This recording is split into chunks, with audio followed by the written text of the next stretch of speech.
The 4 hobbits stepped over the wide stone threshold and stood still, blinking. They were in a long, low room filled with the light of lamps swinging from beams off the roof, and on the table of dark polished wood stood many candles, tall and yellow, burning brightly. In a chair, at the far side of the room facing the outer door, sat a woman. Her long yellow hair rippled down her shoulders. Her gown was green as young reeds, shot with silver like beads of dew, and her belt was of gold, shaped like a chain of flag lilies set in the pale blue eyes of forget-me-nots. About her feet, in wide vessels of green and brown earthenware, white water lilies were floating, so that she seemed to be enthroned in the midst of a pool. "Enter, good guests," she said, and as she spoke, they knew it was her clear voice they were heard singing. They came a few timid steps further into the room and began to bow low, feeling strangely surprised and awkward, like folk that, knocking at a cottage door to beg for a drink of water, have been answered by a fair young elf queen clad in living flowers. But before they could say anything, she sprang lightly up and over the lily bowls and ran laughing towards them, and as she ran, her gown rustled softly like the wind in the flowering borders of a river. "Come, dear folk," she said, taking Frodo by the hand. "Laugh and be merry. I am Goldberry, daughter of the river." Then lightly she passed them, and closing the door, she turned her back to it, with her white arms spread out across it. "Let us shut out the night," she said, "for you are still afraid, perhaps, of mist and tree shadows and deep water and untamed things. Fear nothing, for tonight you are under the roof of Tom Bombadil." The hobbits looked at her in wonder, and she looked at each of them and smiled. "Fair Lady Goldberry," said Frodo at last, feeling his heart moved with a joy that he did not understand. He stood as he had at times stood enchanted by fair elven voices, but the spell that was now laid upon him was different. Less keen and lofty was the delight, but deeper and nearer to the mortal heart. Marvellous, and yet not strange. "Fair Lady Goldberry," he said again, "now the joy that was hidden in the songs we heard is made plain to me.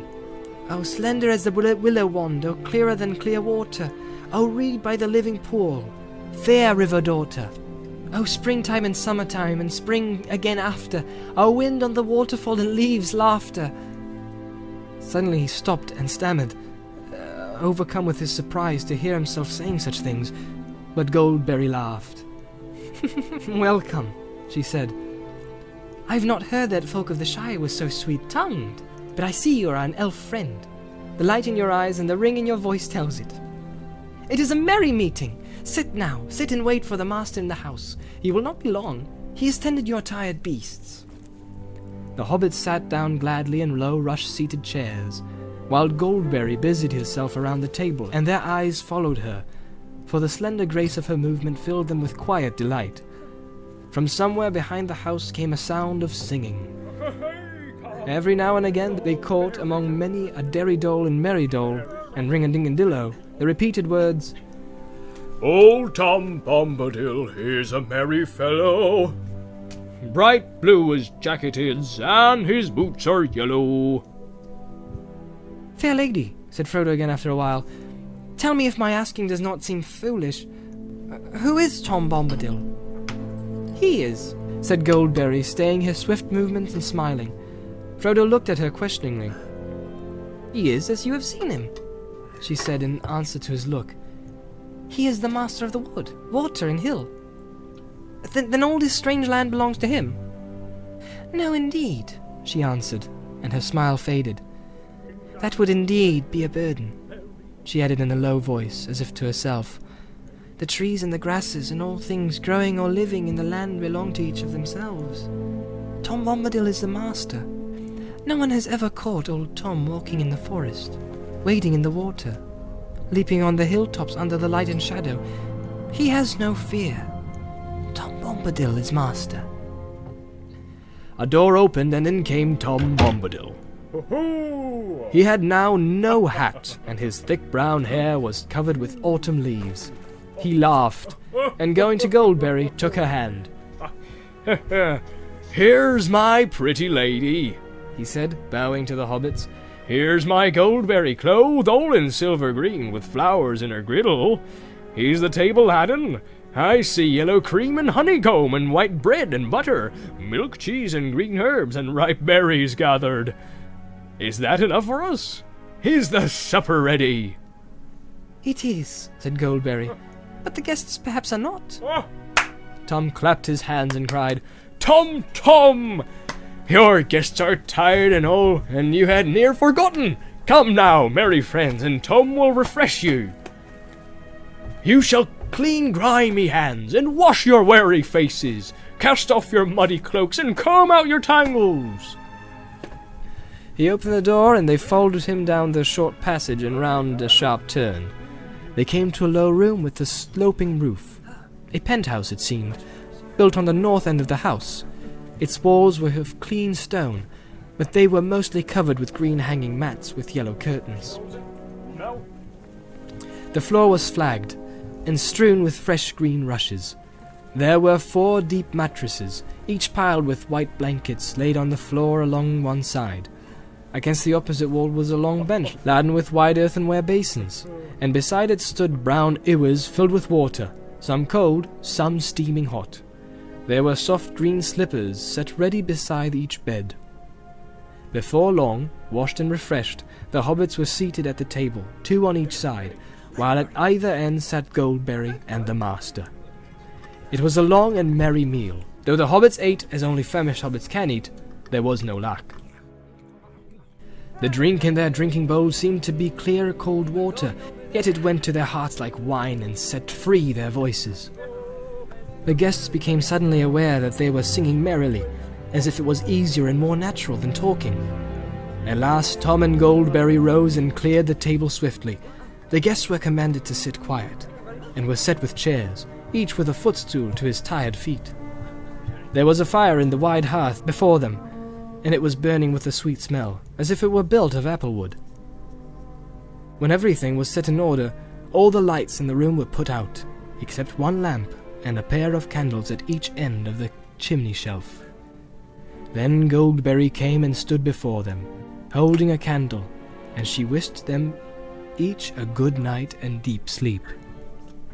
"Have peace now," she said, "until the morning. Heed no nightly noises, for nothing passes door and window here save moonlight and starlight, and the wind off the hilltop. Good night."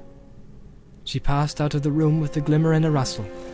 The sound of her footsteps was like a stream falling gently away downhill over cool stones with the quiet of night. Tom sat on a while beside them in silence, while each of them tried to muster the courage to ask one of the many questions they had meant to ask at supper. Sleep gathered on their eyelids. At last Frodo spoke.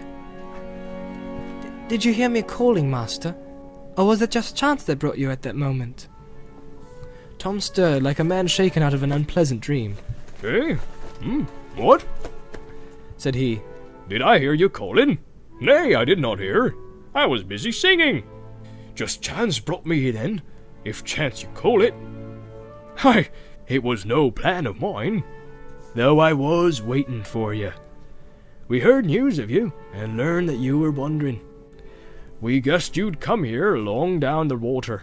All paths lead that way, down to the Withywindle. Old Grey Willow Man, he's a mighty singer, and it's hard for little folk to escape his cunning mazes. But Tom had an errand there that he dared not hinder." Tom nodded, as if sleep was taking him again, but he went on in a soft singing voice. "I had an errand there, gathering water lilies, green leaves and lilies white, to please my pretty lady. The last year, the year's end, to keep them from the winter, to flower by their pretty feet till the sound snows are melted. Each year at summer's end I go to find them for her, in a wide pool deep and clear, far down the Withywindle. There they open first in spring, and there they linger latest. By that pool long ago I found the river daughter, fair young Goldberry, sitting in the rushes. Sweet was her singing then, and her heart was beating. He opened his eyes and looked at them with sudden glint of blue. And that proved well for you, for now I shall no longer go down deep again along the forest water, not while the year is old, nor shall I be passing Old Man Willow's house beside is of springtime, not till the merry spring, when the river daughter dances down the withy path to bathe in the water.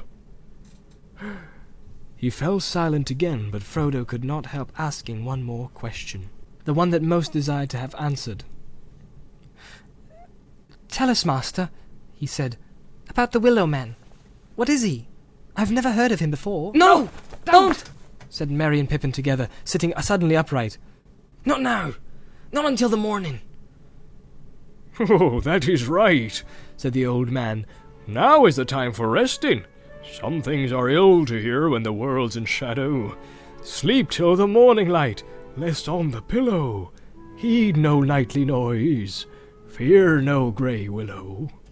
And with that he took down the lamp and blew it out, and grasping a candle in either hand, he led them out of the room.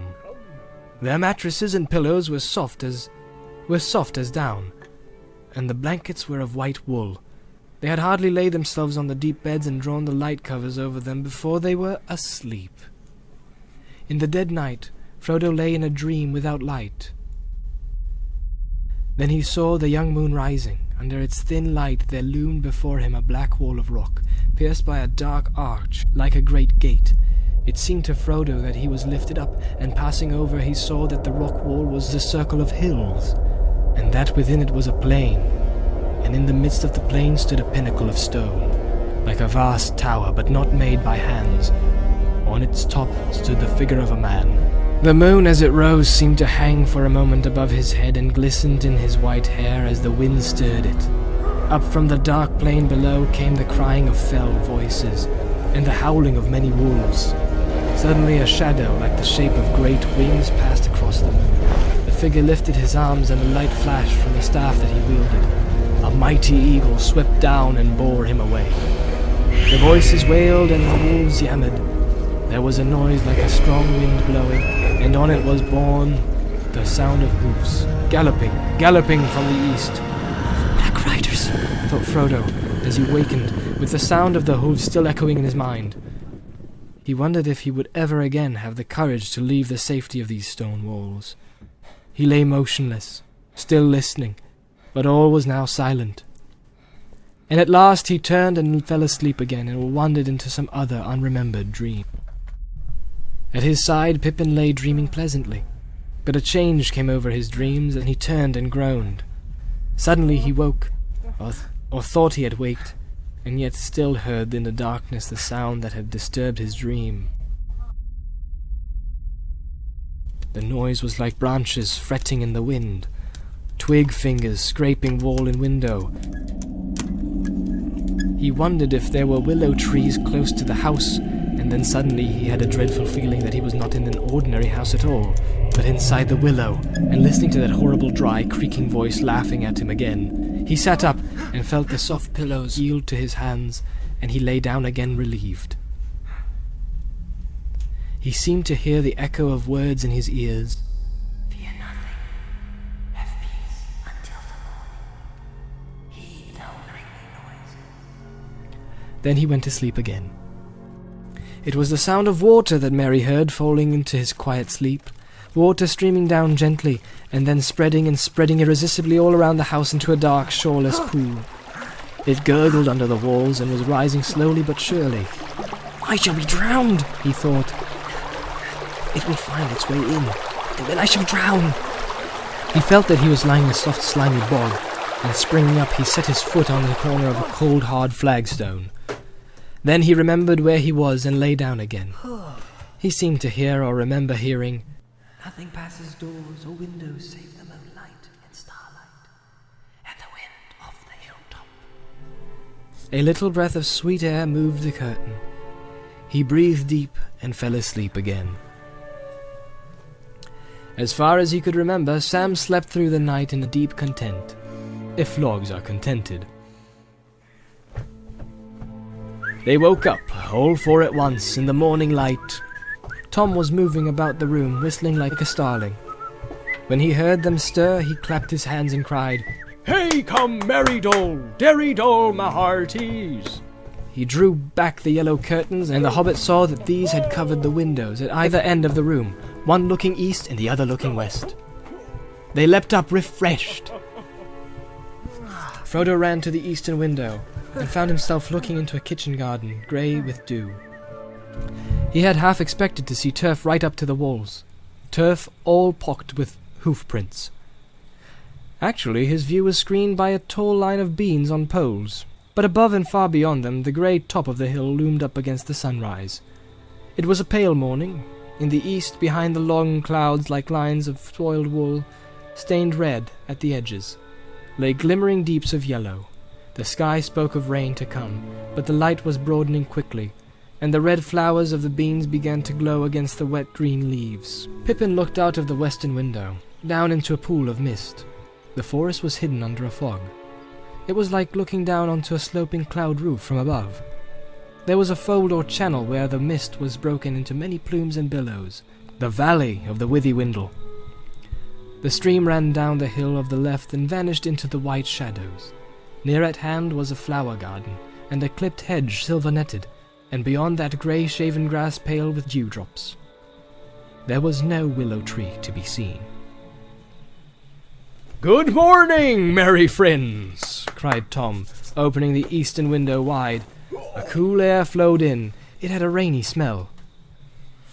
"Sun won't show her face much today, I'm thinking. I have been walking wide, leaping on the hilltops since the grey dawn began, nosing wind and weather, wet grass underfoot, wet sky above me. I wakened Goldberry singing under window, but naught wakes hobbit folk in the early morning. In the night little folk wake up in the darkness, and sleep after light has come. Ring-a-ding-a-dillo! Wake now, my merry friends, forget the nightly noises. Ring-a-ding-dillo-dell, derry-dell, my hearties. If you come soon, you'll find breakfast on the table. If you come late, you'll get grass and rainwater." Needless to say, not that Tom's threat sounded very serious. The hobbits came soon, and left the table late, and only when it was beginning to look rather empty. Neither Tom nor Goldberry were there. Tom could be heard about the house, clattering in the kitchen, and up and down the stairs, and singing the here and there outside. The room looked westward over the mist-clouded valley, and the window was open. Water dripped down from the thatched eaves above. Before they had finished breakfast, the clouds had joined into an unbroken roof, and a straight grey rain came softly and steadily down. Behind its deep curtain the forest was completely veiled. As they looked out of the window, there came, falling gently as if it was flowing down the rain out of the sky, the clear voice of Goldberry singing up above them. They could hear few words, but it seemed plain to them that the song was a rain song, as sweet as showers on dry hills, that told the tale of a river from the spring in the highlands to the sea far below. The hobbits listened with delight, and Frodo was glad in his heart, and blessed the kindly weather, because it delayed them from departing. The thought of going had been heavy upon him from the moment he awoke, but he guessed now that they would not go further that day. The upper wind settled in the west, and deeper and wetter clouds rolled up to spill their laden rain on the bare heads of the downs. Nothing could be seen all around the house but falling water. Frodo stood near the open door and watched the white chalky path turn to a little river of milk and go bubbling away down into the valley. Tom Bombadil came trotting round the corner of the house, waving his arms as he was warding off the rain, and indeed, when he sprang over the threshold he seemed quite dry, except for his boots. These he took off and put in the chimney corner. Then he sat in the largest chair and called the hobbits to gather around him. "This is Goldberry's washing day," he said, "and her autumn cleaning. Too wet for hobbit folk, yet them rest while they are able. It's a good day for long tales, for questions and for answers, so Tom will start the talking." He then told them many remarkable stories, sometimes half as if speaking to himself, sometimes looking at them suddenly with a bright blue eye under his deep brows. Often his voice would turn to song, and he would get out of his chair and dance about. He told them tales of bees and flowers, the ways of trees, and the strange creatures of the forest, about the evil things and good things, things friendly and things unfriendly, cruel things and kind things, and secrets hidden under brambles. As they listened, they began to understand the lives of the forest apart from themselves, indeed to feel themselves as the strangers where all other things were all at home. Moving constantly in and out of this talk was Old Man Willow, and Frodo learned now enough to content him, indeed more than enough, for it was not comfortable lore. Tom's words laid bare the hearts of trees and their thoughts, which were often dark and strange, and filled with a hatred of things that go free upon the earth, gnawing, biting, breaking, hacking, and burning, destroyers and usurpers. It was not called the Old Forest without a reason, for it was indeed ancient, a survivor of vast forgotten woods, and in it there lived yet, aging no quicker than the hills, the fathers of trees, remembering times when they were lords. The countless years had filled them with pride and rooted wisdom, and with malice. But none were more dangerous than the great Willow. His heart was rotten, but his strength was green, and he was cunning, and a master of winds, and his song and thought ran through the woods on both sides of the river. His grey, thirsty spirit drew power out of the earth and spread like fine root threads in the ground, and invisible twig fingers in the air, till it had under its dominion nearly all the trees of the forest, from the hedge to the downs. Suddenly Tom's talk left the woods and went leaping up the young stream, over bubbling waterfalls, over pebbles and worn rocks, and among small flowers and close grass and wet crannies, wandering at last up on to the downs. They heard of the great barrows, and the green mounds, and the stone rings upon the hills and in the hollows among the hills. Sheep were bleating in flocks, green walls and white walls rose. There were fortresses on the heights. Kings of little kingdoms fought together, and the young sun shone like fire on the red metal of their new and greedy swords. There was victory and defeat. The towers fell, fortresses were burned, and flames went up into the sky. Gold was piled on the biers of dead kings and queens, and mounds covered them. And the stone doors were shut, and the grass grew over all. Sheep walked for a while, biting the grass, but soon the hills were empty again. A shadow came out of dark places far away, and the bones were stirred in the mounds. Barrow wights walked in the hollow places with the clink of rings on cold fingers, and gold chains in the wind. Stone rings grinned out of the ground like broken teeth in the moonlight. The hobbits shuddered. Even in the Shire, the rumours of the Barrow wights, of the Barrow Downs beyond the forest, had been heard. But it was not a tale that any hobbit liked to listen to, even by a comfortable fireside far away. These four now suddenly remembered what the joy of this house had driven from their minds. The house of Tom Bombadil nested under the very shoulder of those dreaded hills. They lost the thread of his tale and shifted uneasily, looking aside at one another. When they caught his words again, they found that he had now wandered into strange regions beyond their memory and beyond their waking thought, into times when the world was wider, and the seas flowed straight into the western shore. And still on and back, Tom went singing out into the ancient starlight, when only the elf sires were awake. Then suddenly he stopped, and he saw that he nodded as if he were falling asleep. The hobbits sat still before him, enchanted, and it seemed as if under the spell of his words the wind had gone, and the clouds had dried up, and the day had been withdrawn, and darkness had come from east and west, and all the sky was filled with the light of white stars. Whether the morning and evening of one day or of many days had passed, Frodo could not tell. He did not feel either hungry or tired, only filled with wonder.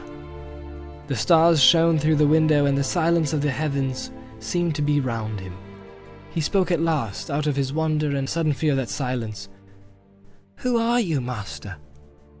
he asked. Eh? What? Said Tom, sitting up and his eyes glinting in the gloom. Don't you know my name yet? That's the only answer. Tell me, who are you, alone, yourself, and nameless? But you are young, and I am old. Eldest, that's what I am. Mark my words, my friends. Tom was here before the river and the trees. Tom remembers the first raindrop and the first acorn. He made paths before the big people and saw the little people arriving. He was here before the kings and the graves of the Barrow-wights. When the elves passed westward, Tom was here already, before the seas were bent. He knew the dark under the stars when it was fearless, before the Dark Lord came from outside. A shadow seemed to pass by the window, and the hobbits glanced hastily through the panes. When they turned again, Goldberry stood in the door behind, framed in the light. She held a candle, shielding its flame from the draught in her hand, and the light flowed through it, like sunlight through a white shell. "The rain has ended," she said, "and new waters are running downhill under the stars. Let us now laugh and be glad." And then let us have food and drink, cried Tom. Long tales are thirsty, and long listening is hungry work, morning, noon, and evening. With that, he jumped out of his chair and, with a bound, took a candle from the chimney shelf and lit it in the flame that Goldberry held. Then he danced about the table. Suddenly, he hopped through the door and disappeared. Quickly he returned, bearing a large and laden tray. Then Tom and Goldberry set the table, and the hobbits sat half in wonder and half in laughter. So fair was the grace of Goldberry, and so merry and odd the caperings of Tom. Yet in some fashion they seemed to weave a single dance, neither hindering the other, in and out of the room, and round about the table. And with great speed food and vessels and lights were set in order. The boards blazed with candles, white and yellow. Tom bowed to his guests. "Supper is ready," said Goldberry, and now the hobbits saw that she was clothed all in silver with a white girdle, and her shoes were like fish's mail. But Tom was all in clean blue, blue as rain-washed forget-me-nots, and he had green stockings. It was a supper even better than before. The hobbits, under the spell of Tom's words, may have missed one meal or many, but when the food was before them, it seemed at least a week since they had eaten. They did not sing or even speak much for a while, and paid close attention to business. But after a time, their hearts and spirits rose high again, and their voices rang out in mirth and laughter.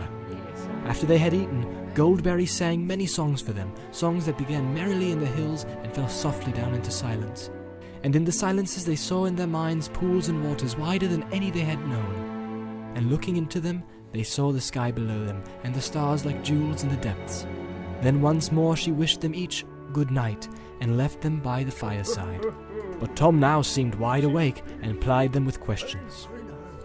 He appeared already to know much about them and all their families, and indeed to know much of all the history and doings of the Shire, down from days hardly remembered among the hobbits themselves. It no longer surprised them, but he made no secret that he owed his recent knowledge largely to Farmer Maggot, whom he seemed to regard as a person of more importance than they had imagined. There's earth under his old feet, and clay on his fingers, wisdom in his bones, and both his eyes are open, said Tom. It was also clear that Tom had dealings with the elves, and it seemed that in some fashion news had reached him from Gildor concerning the flight of Frodo. Indeed, so much did Tom know, and so cunning was his questioning, that Frodo found himself telling him more about Bilbo and his own hopes and fears than he had told before, even to Gandalf. Tom wagged his head up and down, and there was a glint in his eyes when he heard of the riders. "Show me the precious ring," he said suddenly, in the midst of the story. And Frodo, to his own astonishment, drew out the chain from his pocket, and unfastening the ring, handed it at once to Tom.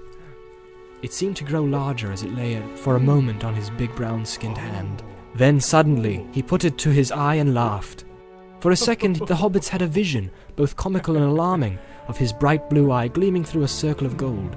Then Tom put the ring round the end of his little finger and held it up to the candlelight. For a moment the hobbits noticed nothing strange about this. Then they gasped. There was no sign of Tom disappearing. Tom laughed again, and then he spun the ring in the air, and it vanished with a flash. Frodo gave a cry, and Tom leaned forward and handed it back to him with a smile. Frodo looked at it closely and rather suspiciously, like one who has lent a trinket to a juggler. It was the same ring, or looked the same and weighed the same, for that ring had always seemed to Frodo to weigh strangely heavy in the hand. But something prompted him to make sure. He was perhaps a trifle annoyed with Tom for seeming to make so light of what even Gandalf thought was so perilously important. He waited for an opportunity. When the talk was going on again, and Tom was telling an absurd story about badgers and their queer ways, then he slipped the ring on. Merry turned towards him to say something and gave a start, and checked an exclamation. Frodo was delighted, in a way. It was his own ring, all right. For Merry was staring blankly at his chair, and obviously could not see him. He got up and crept quietly away from the fireside towards the outer door. "Hey there!" cried Tom, glancing towards him with the most seeing look in his shining eyes. "Hey, come, Frodo there! Where be you a-going? Old Tom Bombadil's not as blind as that yet. Take off your golden ring, your hand's more fair without it. Come back, leave your game and sit down beside me. We must talk a little while more, and think of the morning. Tom must teach the right road, and keep your feet from wandering." Frodo laughed, trying to feel pleased, and taking off the ring he came and sat down again. Tom now told them that he reckoned the sun would shine tomorrow, and it would be a glad morning, and setting out would be hopeful. But they would not do well to start early, for weather in that country was a thing that even Tom could not be sure of for long, and it would change some time, quicker than he could change his jacket. "I am no weather master," he said, "nor is aught that goes on two legs." By his advice, they decided to make early due north from his house, over the western and lower slopes of the downs. They might hope in that way to strike the east road, in a day's journey, and avoid the barrows. He told them not to be afraid, but to mind their own business. "Keep on the green grass. Don't you go a-meddling with old stone or cold whites or prying in their houses, unless you be strong folk with hearts that never falter." He said this more than once, and he advised them to pass barrows by on the west side if they chanced to stray near one. Then he taught them a rhyme to sing, if they should by ill luck fall into any danger or difficulty the next day.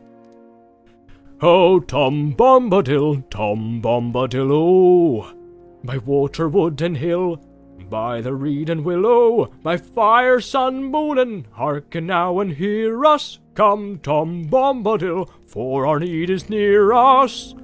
When they had sung this all together after him, he clapped them each on the shoulder with a laugh, and taking candles, led them back to their bedroom.